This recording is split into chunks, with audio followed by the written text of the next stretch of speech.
Hello friends आज hello friend, मैं आपका दोस्त रितेश अपने एमपीपीएससी नोट्स इन हिंदी चैनल में आप सभी का स्वागत करता हूं। तो फ्रेंड्स, जैसा कि आपने देखा है, टॉपिक में हम आज डिस्कस करने वाले हैं गठबंधन सरकार के एक टॉपिक पर डिस्कस करेंगे।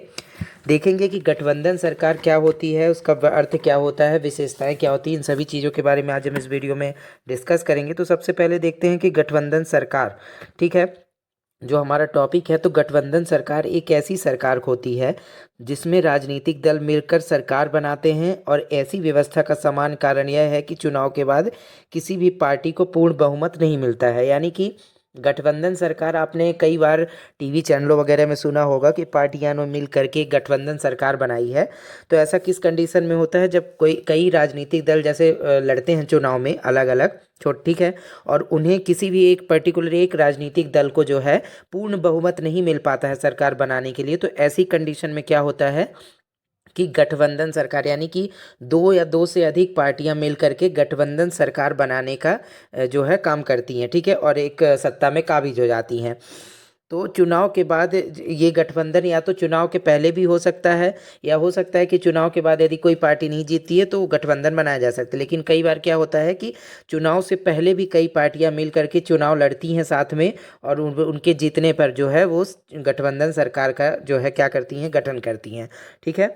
इसके बाद गठबंधन सरकार का मतलब, गठबंधन जो है, गठबंधन सरकार का मतलब क्या है। तो गठबंधन शब्द लैटिन शब्द कोएलिटियो से लिया गया है, जिसका अर्थ है एक साथ बढ़ना।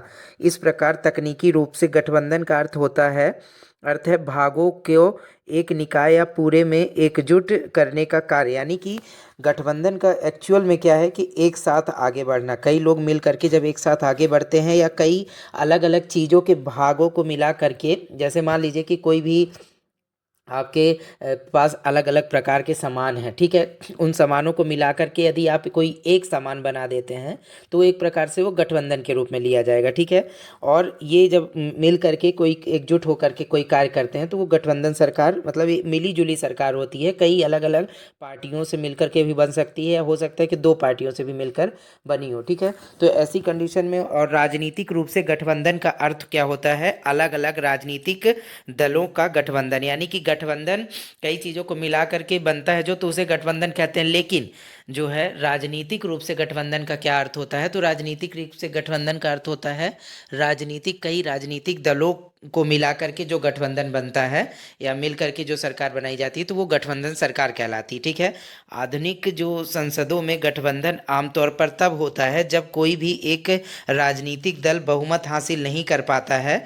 दो या दो से अधिक दल जिनके पास बहुमत बनाने के लिए पर्याप्त निर्वाचित सदस्य हैं, तब एक साझा कार्यक्रम पर सहमत होते हैं, जिसके लिए उनकी व्यक्तिगत नीतियों के साथ बहुत अधिक कठोर समझौते की आवश्यकता नहीं होती है, और वे सरकार बनाने के लिए आगे बढ़ सकते हैं। तो आधुनिक में संसद में क्या होता है कि समय में जो है गठबंधन आमतौर पर तब होता है जब कोई भी राजनीतिक दल बहुमत हासिल नहीं कर पाता, और दो या दो से अधिक दल बहुमत बनाने के लिए पर्याप्त निर्वाचित सदस्य हैं। तो क्या होता है कि जब दो या दो से अधिक दल हैं जिनके पास जो है, मान लीजिए कि किसी भी सरकार को बनाने के लिए, किसी भी राज्य या केंद्र सरकार को, या फिर ठीक है, बनाने के लिए अगर 100 सीटें हैं टोटल, उसमें से जो है 51 सीटें चाहिए रहेंगी सरकार बनाने के लिए। लेकिन दो पार्टियां जो हैं अलग अलग लड़ी चुनाव में, ठीक है, और उन्हें पूरी तरह से जो है किसी एक पार्टी को 30 सीट मिली और एक पार्टी को 20 सीट मिली, ठीक है। नहीं, एक पार्टी को 30 मिलती है और एक को मान लीजिए कि और 30 या 32 मिलती है। तो ऐसी कंडीशन में कोई भी एक पार्टी तो सरकार बना नहीं पाएगी। तो वो क्या होता है कि ऐसी कंडीशन दोनों पार्टियां क्या होता है कि मिल करके एक सरकार का गठन करती हैं और सत्ता पर काबिज हो जाती हैं। और जो है ये जो दो पार्टियां हो सकता है कि ये जो है इनका एक साझा जो है कार्यक्रम होता है। यानी कि एक ऐसा ये लोग मतलब सहमति अपने में ऐसी योजनाएं बनाने का सहमत होते हैं दोनों ही पार्टियां, कि हम जो साझा रूप से ये चीज़ें करेंगे, ठीक है। तब जाके ये गठबंधन सरकार अस्तित्व में आती है, और इनकी जो व्यक्तिगत जो है सोच वहाँ पर लागू नहीं होती है, ठीक है। ये एक साझा न्यूनतम प्रोग्राम बनाती हैं दोनों पार्टियां, और एक मिला करके क्या करती हैं, गठबंधन सरकार का गठन करती हैं। और इसके बाद जो है गठबंधन सरकार की अब हम विशेषताएं देखते हैं। तो गठबंधन सरकार की विशेषताएं क्या क्या है? तो गठबंधन सरकार की विशेषताएं जो है, पहला क्या है, गठबंधन का निर्माण भौतिक या मानसिक पुरस्कार के लिए किया जाता है। दूसरा है, गठबंधन का तात्पर्य कम से कम दो भागीदारों के अस्तित्व से होता है। यानी कि गठबंधन का जो निर्माण होता है वो भौतिक रूप से, कई बार क्या होता है कि आप देखेंगे कि गठबंधन जो सरकारें होती हैं वो अपने निजी लाभ के लिए भी सरकारों का गठन करती हैं, चूँकि उन्हें सत्ता पर काबिज होना होता है। ठीक है, वो जरूरी नहीं होता कि वो जो है लोगों की भलाई के लिए ही गठबंधन कर रही हैं। कई बार कई अलग अलग विचारधारा की पार्टियां भी गठबंधन कर लेती हैं। ठीक है, तो वो अपने जो है राजनीतिक सुख देखती हैं या राजनीतिक उन्हें सत्ता चाहिए होती है, इस वजह से भी वो गठबंधन कर लेती हैं। और गठबंधन में क्या होता है कि कम से कम दो भागीदारों का अस्तित्व जब मिल करके बनता है तभी गठबंधन मतलब संभव है। जैसे मान लीजिए कि कोई एक पार्टी गठबंधन सरकार नहीं बन सकती, क्योंकि एक पार्टी तो ऑलरेडी एक ही है, तो वो मिली कहाँ। इसलिए दो पार्टियों का होना या दो से अधिक पार्टियों का होना, गठबंधन होने पर ही गठबंधन सरकार बन सकती है ना। इसके बाद गठबंधन प्रणाली का अंतर्निहित सिद्धांत विशिष्ट हितों के अस्थायी संयोजन के सरल तथ्य पर आधारित है। फिर है, गठबंधन की राजनीति स्थिर नहीं बल्कि गतिशील मामला है, क्योंकि गठबंधन के घटक और समूह जो है विघटित हो सकते हैं और नए गठबंधन बना सकते हैं। क्या होता है कि जो गठबंधन होता है ये एक प्रकार से स्थिर नहीं होता है। कोई भी पार्टी, जैसे मान लीजिए दो पार्टियां मिल करके गठबंधन बना रही हैं, ठीक है, और सरकार चलाना चाहते हैं, तो ये एक प्रकार से ये नहीं है कि वो पार्टियां कंपलसरी वो लगातार चलती ही रहेंगी। कई बार क्या होता है कि अस्थायी रूप से कई सरकारें गठबंधन कर लेती हैं और अपना लाभ यदि सिद्ध नहीं होता है उनका या दूसरा लाभ देखना रहता है तो वो गठबंधन तोड़ भी देती हैं। अब उदाहरण के रूप में आपने कई सरकारें देखी होंगी कई राज्यों में या केंद्र सरकारों में भी, कि जैसे मान लीजिए सबसे पहले जो गठबंधन की केंद्र सरकार में सरकार बनी थी तो वो जनता पार्टी की बनी थी, जिसमें मोरारजी देसाई जो है प्रधानमंत्री के रूप में नियुक्त थे, लेकिन वो भी पार्टी बहुत समय तक सरकार नहीं चला पाई थी। ठीक है, इसी प्रकार से जब जब गठबंधन की सरकारें बनी हैं तो कई बार देखा गया है कि गठबंधन की सरकार में जो शामिल पार्टियां हैं वो अपना व्यक्तिगत जो हित हो लाभ होता है, जब वो सिद्ध नहीं हो रहा होता है तो वो क्या करती हैं, गठबंधन तोड़ देती हैं या अपना जो है समर्थन वापस ले लेती हैं गठबंधन सरकार से। ऐसी स्थितियों में क्या होता है कि गठबंधन की सरकारें गिर जाती हैं। तो ये अस्थायी रूप से गठबंधन होता है। ठीक है, गतिशील होता है। इसके घटक या समूह जो हैं कभी कभी भी जो है गठबंधन से अलग हो सकते हैं। इसके बाद गठबंधन राजनीति का मूल मंत्र समझौता है और इसमें कठोर हठधर्मिता का कोई स्थान नहीं है। यानी कि जो गठबंधन का मूल मंत्र जो है वो समझौता होता है। यानी कि जब गठबंधन होता है तो दो या दो से अधिक पार्टियां समझौता करके ही गठबंधन करती हैं। हर पार्टी अपने जो है चाहे वो उनका राजनीतिक रूप से जो विचारधारा हो वो चाहे उनको क्या करना पड़े, उसमें कॉम्प्रोमाइज़ करना पड़े, तो क्या होता है कि ये गठबंधन बनाने के लिए समझौता कर लेती हैं। अलग अलग चाहे विचार हों या फिर उनके हित लाभ हो, सभी से समझौता करके ये गठबंधन सरकार में शामिल हो जाती हैं। और इसमें जो है कोई भी पार्टी जो है हठ नहीं कर सकती। बहुत ज़्यादा यहाँ हठ का मतलब कि बहुत ज़्यादा दबाव वाला काम नहीं वो होता है कि अपना जानबूझ के, मतलब कि एक प्रकार से कॉमन मिनिमम प्रोग्राम बनाती हैं और समझौता कर लेती हैं सभी चीज़ तीनों, कई अगर यदि दो पार्टी है या चाहे कई ज़्यादा पार्टियां हैं तो ये एक प्रकार से समझौता कर लेती हैं कि हाँ हम इस चीज़ में हम ये आपका सहयोग करेंगे, आप इस चीज़ में हमारा सहयोग करिएगा। ठीक है, इसके बाद जो है आगे अगला पॉइंट क्या है इसमें, तो गठबंधन न्यूनतम कार्यक्रम के आधार पर काम करता है जो गठबंधन के प्रत्येक भागीदार के लिए आदर्श नहीं हो सकता। यानी कि जो गठबंधन बनता है न्यूनतम कार्यक्रम, मतलब कि जैसे मैंने कॉमन मिनिमम प्रोग्राम बनाया जाता है कि इस जो है कॉमन मिनिमम प्रोग्राम पर ही हम सभी पार्टियां जो गठबंधन में शामिल हैं सहमति व्यक्त कर रही हैं। और ये ज़रूरी नहीं कि ये जो कॉमन मिनिमम प्रोग्राम बन रहा हो वो किसी एक पार्टी के लिए जो गठबंधन में शामिल है वो आदर्श स्थिति हो। यानी कि कोई पार्टी हो सकता है कि वो कुछ ज़्यादा चाहती हो कि हम ये चाहते हैं, लेकिन चूंकि गठबंधन में उसे रहना है तो वो अपनी इच्छाओं को या अपनी जो है जो चाहती है उसे वो पूरी तरीके से उस गठबंधन सरकार में लागू नहीं कर पाती है। ठीक है। अभी जैसे आपने देखा होगा कि 2024 में जो नरेंद्र मोदी जी की सरकार 2024 में पुनः से बनी है केंद्र सरकार केंद्र में, तो वो चूंकि बीजेपी को यहाँ पर बहुमत नहीं मिला था, तो ऐसी कंडीशन में जो है भारतीय जनता पार्टी को गठबंधन करना पड़ा है। और उसमें गठबंधन के रूप में जो दो बड़े सहयोगी हैं वो नीतीश कुमार जी की पार्टी है, और एक जो है चंद्रबाबू नायडू जो आंध्र प्रदेश में जो है मुख्यमंत्री, उनकी पार्टी है। ठीक है। टीडीपी और जनता दल यूनाइटेड जेडीयू के द्वारा जो है गठबंधन सरकार में अहम भूमिका निभाई गई है। ऐसी कंडीशन में जब बजट की घोषणा की गई थी 2024 में, जब बजट की, तो क्या हुआ था कि उसमें कई घोषणाएं बिहार के लिए और आंध्र प्रदेश के लिए की गई थी। तो ऐसा कहा गया कि ये गठबंधन बचाने के लिए सरकार के द्वारा जो है कई घोषणाएं की गई है बिहार और जो है आंध्र प्रदेश के लिए। तो क्या होता है कि गठबंधन सरकार जब बनती है तो सरकारों को मजबूरी में अपने सहयोगियों के लिए कुछ ना कुछ जो है वितरण करना पड़ता है, या लाभ उनके हित में करने पड़ते हैं काम, जिससे जो है गठबंधन की सरकारें बनी रहें। ठीक है। और इसके बाद गठबंधन राजनीति की पहचान विचारधारा नहीं बल्कि व्यवहारिकता होती है। राजनीतिक समायोजन करते समय सिद्धांतों को किनारे रखना पड़ सकता है। यानी कि जो गठबंधन की राजनीति होती है उसमें क्या होता है कि गठबंधन जब कोई सरकार कर रही होती है, तीन से पार्टियां, दो तीन पार्टियां जब गठबंधन सरकार बनाती हैं, तो ऐसी कंडीशन में क्या होता है कि वो उनका जो है विचारधारा वहाँ पर उनके द्वारा पीछे रख दी जाती है, क्योंकि वहाँ पर फिर उनके विचार कई बार मैच नहीं करते हैं, वो अलग अलग उनके विचार होते हैं। ठीक है। और क्या होता है कि वो सरकार में शामिल होना चाहते हैं राजनीतिक सत्ता के लिए, या फिर जो है सरकार बनाने के लिए। और ऐसी कंडीशन में उन पर्टिकुलर एक राजनीतिक पार्टी के जो सिद्धांत हैं उनको किनारे रखना पड़ता है, कब? गठबंधन सरकार बनाते समय। ठीक है। इसके बाद जो है गठबंधन समायोजन का उद्देश्य सत्ता पर कब्जा करना है। यानी कि जो गठबंधन करने का और गठबंधन सरकार बनाने का मेन उद्देश्य यही होता है कि किसी भी तरह से सत्ता पर काबिज हो जाया जाए। ठीक है। इसके बाद जो है आगे देखते हैं, तो भारत में चुनाव से पहले या बाद में गठबंधन बनते रहे हैं।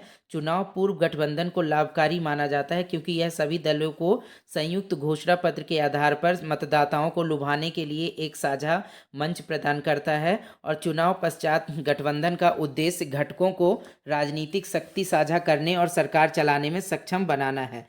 यानी कि क्या होता है कि भारत में जो है चुनाव से पहले और चुनाव के बाद भी कई बार गठबंधन बनते टूटते रहे हैं। तो उसमें क्या होता है कि जब सरकार जो है चुनाव से पहले कोई गठबंधन बन जाता है, ठीक है, तो उसमें क्या होता है कि जो भी पार्टियां गठबंधन आपस में कर रही होती हैं, तो वो एक प्रकार से जो आपस में क्या करती हैं, एक संयुक्त घोषणा पत्र जारी करती हैं कि यदि हमारी सरकार जो है गठबंधन की सरकार बनती है या फिर हमारी सरकार आती है, तो हम हमारे के द्वारा जो है ये इस प्रकार से कार्य किए जाएंगे।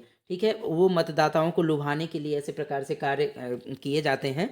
और जो इसके एक बार और फिर क्या होता है कि जो गठबंधन जो है गठबंधन की सरकार चुनाव के बाद बनती है। यानी कि जब क्या होता है कि कोई भी चुनाव होता है, उसमें किसी भी पार्टी को यदि बहुमत नहीं मिलता है, तो कई जब पार्टियां मिल करके आपस में क्या करती हैं, सरकार बनाती हैं, तो फिर क्या होता है कि वहाँ मोल भाव बहुत ज़्यादा होने लगता है। चूँकि ये प्री इलेक्शन जो है गठ अलायंस नहीं होता है, बाद में होता है पोस्ट इलेक्शन वाला, तो ऐसी कंडीशन में मोल भाव ज़्यादा होता है। और फिर वहाँ पर क्या होता है कि साझा एक न्यूनतम कार्यक्रम बनाया जाता है, लेकिन फिर वहाँ क्या होता है कि कई पार्टियों पर दबाव बढ़ जाता है। ठीक है। ऐसी फिर इसके बाद देखते हैं क्या होता है, भारत में गठबंधन सरकारों का गठन। यानी कि जो भारत में गठबंधन सरकार हैं, कब कब, यहाँ पर हम सिर्फ बात करने वाले हैं केंद्र सरकार के बारे में। यानी कि जो दिल्ली में होती है, जो केंद्र सरकार बनती है, वहाँ पर हम देखेंगे कि भारत में गठबंधन की सरकारों का गठन कब कब हुआ था। ठीक है। तो वही देखते हैं 1977 से वर्तमान तक की जो गठबंधन की सरकारें बनी हैं भारत में, तो उनके बारे में हम देखेंगे। क्योंकि 1977 से पहले जनरली जो है पार्टियों को बहुमत मिल जाता था। कांग्रेस पार्टी ही चूंकि चुनाव में आती थी केंद्र में, तो उसे बहुमत मिला रहता था, तो वहाँ पर गठबंधन की सरकार बहुत ज़्यादा आवश्यकता नहीं रहता था किसी अन्य पार्टी के समर्थन की। लेकिन जब 1977 आया, तो 1977 से पहली बार भारत में गठबंधन की सरकार ने बनी। ठीक है। और 1977 से 1979 किसकी सरकार बनी थी? जनता पार्टी की बनी थी। और जिसमें प्रधानमंत्री कौन बने थे? तो मोरारजी देसाई बने थे। ठीक है, जैसा कि मैंने ऊपर भी डिस्कस किया कि मोरारजी देसाई प्रधानमंत्री बने थे, जो है जनता पार्टी की तरफ से गठबंधन की सरकार इनकी थी। ठीक है, फिर 1979 से 1980 के बीच में जनता पार्टी सेक्युलर की सरकार बनी। ठीक है, जिसके जो है प्रधानमंत्री कौन थे? चरण सिंह थे। ठीक है, चौधरी चरण सिंह। और जो किस पार्टी से थे? तो जनता एस पार्टी से। ठीक है, जनता एस। इसके बाद 1989 से 1990 के बीच में भी एक जो गठबंधन सरकार बनी राष्ट्रीय मोर्चा की। और इसके जो प्रधानमंत्री कौन बने? बीपी सिंह बने। ठीक है, और ये किस पार्टी से आते थे? तो जनता दल। इसके बाद फिर बनी कब सरकार बनी गठबंधन वाली? तो 1990 से 1991 में बनी जनता दल सोशलिस्ट या समाजवादी पार्टी की सरकार बनी, जो कि एक गठबंधन सरकार थी। और इसके जो कौन बने प्रधानमंत्री? तो चंद्रशेखर। ठीक है, इसके बाद देखते हैं अगला जो है गठबंधन सरकार कब बनी? 1996 से 1997 में संयुक्त मोर्चा के द्वारा बनाई गई, जिसके जो है प्रधानमंत्री कौन बने थे? एच डी देवगौड़ा, जो कि जनता दल से संबंधित थे। फिर 1997 से 1998 के बीच जो है संयुक्त मोर्चा के ही प्रधानमंत्री बने कौन? आई के गुजरात, जो जनता दल से ही थे। फिर 1997 से 1998 के बीच भाजपा के नेतृत्व वाला, जो कि आजकल बीजेपी जो है, जिसके प्रधानमंत्री नरेंद्र मोदी हैं, उसके नेतृत्व वाला एक गठबंधन बना, जिसके प्रधानमंत्री कौन बने? तो अटल बिहारी वाजपेयी जी बने। ठीक है, जो भाजपा से आते थे। इसके बाद 1999 से 2004 के बीच में भी राष्ट्रीय जनतांत्रिक गठबंधन बना, एनडीए, जो कि भाजपा के नेतृत्व वाला ही गठबंधन था। और इसके प्रधानमंत्री बने कौन? अटल बिहारी वाजपेयी फिर से प्रधानमंत्री बने इसमें। इसके बाद जो है आगे कौन? 2004 से 2009 के बीच जो है संयुक्त प्रगतिशील गठबंधन यानी कि यूपीए, जिसके प्रधानमंत्री कौन बने थे? मनमोहन सिंह, जो कि कांग्रेस पार्टी से आते थे। इसके बाद 2009 से 2014 के बीच फिर से यूपीए 2 आया, यानी संयुक्त प्रगतिशील गठबंधन के द्वारा ही दोबारा सरकार बनाई गई 2009 से 2014 के बीच, जिसके प्रधानमंत्री फिर से जो है मनमोहन सिंह बने, जो कि कांग्रेस से आते थे। इसके बाद क्या है? इसके बाद 2014 से 19 के बीच, जैसा कि आप सबको पता है कि प्रधानमंत्री नरेंद्र मोदी बीजेपी द्वारा लगभग 30 साल से भी ज़्यादा समय से बाद जो एक बहुमत लेकर आई थी, सरकार बनाई नरेंद्र मोदी जी ने सरकार बनाई भाजपा की तरफ से। उसमें गठबंधन की बहुत ज़्यादा आवश्यकता इसलिए नहीं थी क्योंकि भाजपा ने अकेले दम पर जो है 282 सीटें जीत ली थी सरकार में। ठीक है, जो कि बहुमत से 272 बहुमत जो है, ठीक है, उससे ज़्यादा सीटें थी। और अकेले दम पर भाजपा ने जो है केंद्र में सरकार बनाई, क्योंकि उसमें गठबंधन की आवश्यकता नहीं थी। लेकिन चूंकि कई पार्टियां जो सरकार में पहले से ही थी भाजपा के एनडीए में, तो वो जरूर उस सरकार में शामिल हुई, लेकिन उसमें भाजपा को पूर्ण रूप से बहुमत मिल चुका था। ठीक है, इसके बाद पुनः से जब नरेंद्र मोदी जी 2019 में उनके द्वारा चुनाव लड़ा गया, तो पुनः से बीजेपी जो है सरकार में आई, पूरी तरह से पूर्ण और प्रचंड बहुमत के साथ आई। 303 सीटों के साथ बीजेपी अकेले दम पर पुनः से बीजेपी ने जो है क्या किया? बहुमत हासिल कर लिया और भाजपा की सरकार बनी और नरेंद्र मोदी जी जो क्या बने? प्रधानमंत्री बने। ठीक है, अब इसके बाद 2024 में जब पुनः से चुनाव हुआ, ठीक है, आम चुनाव हुए 2024 के, तो उसमें राष्ट्रीय जनतांत्रिक गठबंधन यानी कि एनडीए की सरकार बनी। यानी कि इसमें जो है बीजेपी को पूर्ण बहुमत नहीं मिल पाया, और पूर्ण बहुमत नहीं मिल पाने के कारण जो है गठबंधन की सरकार बनानी पड़ी बीजेपी को। ठीक है, और उसके प्रधानमंत्री भी जो कौन बने? नरेंद्र मोदी जी बन गए। ठीक है, इसके बाद जो है अब हम आगे देखते हैं गठबंधन सरकार के गुण और दोष। गुण और दोष क्या क्या हैं गठबंधन सरकार के, वो हम देख लेते हैं इस वीडियो में। तो पहला क्या है? सरकार गुण क्या है? पहला तो सरकार के कामकाज में विविध हितों का समायोजित किया जाता है। यानी कि जो इसके गुण क्या है गठबंधन सरकार के अंतर्गत, तो इसमें क्या होता है कि जब सरकार गठबंधन वाली बनती है तो विभिन्न विविध मतलब कि कई अलग अलग समुदाय के लोगों के या हितों के लोगों को जो है अलग अलग समुदाय के लोगों के हितों को समायोजित किया जाता है, यानी कि एक किया जाता है। तो ये एक प्रकार से गुण के रूप में आता है गठबंधन सरकार में। और दूसरा अब गुण क्या है इसका, तो अब वे अस्थिर हैं या अस्थिरता की ओर अग्रसर हैं। गठबंधन के सदस्यों के बीच मतभेद के कारण सरकार गिर जाती है। यानी कि जो गठबंधन सरकार है ये चूंकि परमानेंट तो होता नहीं है, अस्थायी रूप से ये गठबंधन होता है, तो अस्थिरता, और जब कोई गठबंधन के सदस्यों के बीच या किसी पार्टी के बीच जो है ऐसा माहौल आता है या मतभेद रहता है तो ऐसी स्थिति में सरकार गिर जाती है गठबंधन वाली। इसके बाद अगला गुण क्या है? गठबंधन सरकार विभिन्न समूहों की अपेक्षाओं को पूरा करने और उनकी शिकायतों का निवारण करने के लिए एक माध्यम के रूप में कार्य करती है। जबकि अवगुण क्या है? प्रधानमंत्री का नेतृत्व संसदीय शासन प्रणाली का एक सिद्धांत है। गठबंधन सरकार में इस सिद्धांत का उल्लंघन होता है क्योंकि प्रधानमंत्री को कोई भी बड़ा निर्णय लेने से पहले गठबंधन सहयोगियों से परामर्श करना होता है। यानी कि गुण में ये आता है कि जो विभिन्न जो समूह हैं या फिर विभिन्न जो है समुदाय के लोग हैं, उन सभी की अपेक्षाओं को पूरा करने के लिए गठबंधन बनाया जाता है और उन सभी की शिकायतों का निवारण जो है गठबंधन सरकार के माध्यम से किया जाता है। ये तो गुण हुआ। लेकिन जो गठबंधन सरकार होती है वो क्या होता है कि उसमें के जब मान लीजिए कोई भी गठबंधन सरकार बनती है तो कोई भी प्रधानमंत्री स्वयं निर्णय नहीं ले पाता है। उसे अपने गठबंधन के सहयोगियों से जो है डिस्कस करके भी कोई फैसला लेना होता है। ठीक है।